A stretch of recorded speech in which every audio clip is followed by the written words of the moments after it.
Michael did everything the article told him to do. He put $7,500 into a traditional IRA. He took no deduction. He converted it to a Roth. Then his tax bill came back about $1,665 higher than he expected. He hadn't broken a rule. He'd missed one.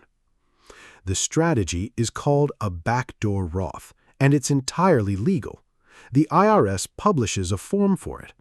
But one rule attached to it decides whether the move costs you nothing or costs you thousands. And that rule isn't measured on the day you convert. I want to show you what it's actually measured on. Start with why the strategy exists at all. For most savers, a Roth IRA is the best account in the tax code. Money goes in after tax, it grows tax-free. Qualified withdrawals in retirement come out tax-free. And there are no required minimum distributions during the original owner's lifetime. So Congress fenced off who can contribute directly. In 2026, that ability phases out beginning around $153,000 for single filers. For married couples filing jointly, it starts around $242,000. Both figures move a little each year. Then in 2010, something changed. The income limit on Roth conversions was removed entirely. Contributions are capped by income, conversions no longer are. Which raises a fair question. If anyone can convert, what stops you from contributing to a traditional IRA first and converting second? Nothing does. That's the whole strategy, and it takes about 10 minutes to carry out. The steps are simple enough. You contribute to a traditional IRA and claim no deduction for it. In 2026, that's $7,500, or $8,600 if you're 50 or older. You convert that account to a Roth. Then you report it on Form 8606. That form records the amount you already paid tax on. Two cautions before anyone tries this. A conversion can't be undone. That option ended in 2018. And each conversion starts its own 5-year clock. Touch that money before the clock runs out while you're under age 59 and a half, and a 10% penalty can apply. With those in mind, look at Daniel. He's 48, single, earning $180,000 a year. He owns no other traditional IRA. He contributes $7,500 with no deduction, then converts a week later. Every dollar had already been taxed, so the conversion barely touches his income. That's exactly what Michael expected for himself. So why didn't he get it? One line in the tax code, called the pro rata rule.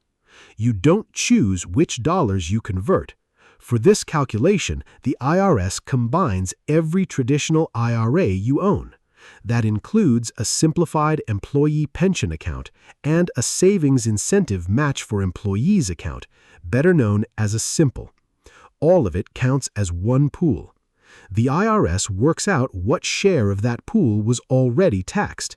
Then it applies that same share to your conversion. To Daniel, Michael has $92,500 in a rollover account from an employer he left years ago. All of it is pre-tax money. Walk through his numbers with me. On December 31st, that account holds $92,500. The $7,500 he converted during the year gets added back for this purpose, so his pool is $100,000. Only $7,500 of it had ever been taxed, which is 7.5%. So 7.5% of his conversion escapes tax. That's $563. The other $6,937 lands on his return as ordinary income. At a 24% rate, that's the $1,665 he never saw coming. Meanwhile, the $92,500 hasn't moved. It'll do the same thing to him next year. Now look at when that calculation gets taken. It isn't the conversion date. It's December 31st plus whatever you converted during the year. So a February conversion and a November rollover from an old workplace plan land in the same trap. The move you made in spring gets priced by a balance that doesn't exist until winter. Inside a single household, it gets stranger still. Anna and Marcus file jointly, both in their 40s. Anna has never owned a traditional IRA. Marcus has $60,000 in one from an old job. On the same afternoon, they each contribute $7,500 and each convert. Anna's conversion is essentially tax-free. Marcus's pool is $67,500. Only about $833 of his conversion escapes tax. Roughly $6,667 becomes taxable income. Same house, same year, same paperwork. This rule is measured per person, never per couple, so nothing Anna does helps him. Which brings us to the question that matters. If the pool is the problem, can you empty the pool? You can. This is the part I'd write down.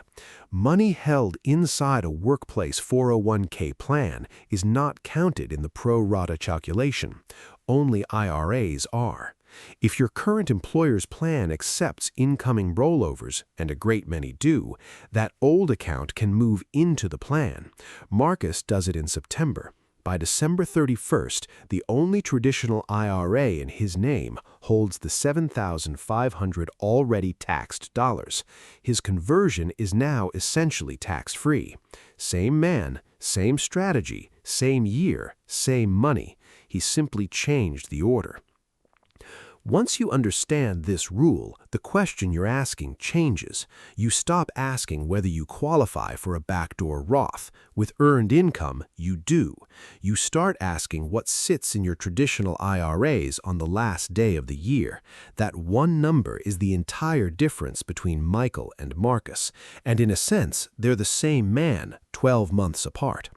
I've watched careful people lose real money to this, and almost never because the strategy was wrong for them. It was the order they did it in. So here's what to look at. Clearly add up every traditional IRA, simplified employee pension account, and simple account in your name. If the total is 0, this works exactly as advertised. If it isn't, ask one question first. Does your current employer's plan accept an incoming rollover, and can it be completed before December 31st? 3 things people overlook. Your spouse's accounts don't affect your calculation.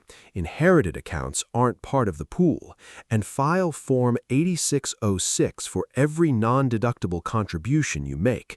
File it even in the years you owe nothing. That form is your only proof the money was already taxed. Lose the record, and you can end up paying tax on the same dollars twice. The backdoor Roth isn't a loophole anyone is guarding. The form exists, the path is documented. The income limit on conversions has been gone for over a decade. What quietly costs people money is the pro rata rule and the December 31st date sitting behind it. Knowing that won't guarantee anyone a smaller tax bill. It decides whether this move does what you think it does. Michael's $1,665 was never unavoidable. It was only unchecked. So check the balance before you convert, not in April when it's finished. If you want more of the retirement rules that surface too late to act on, subscribe.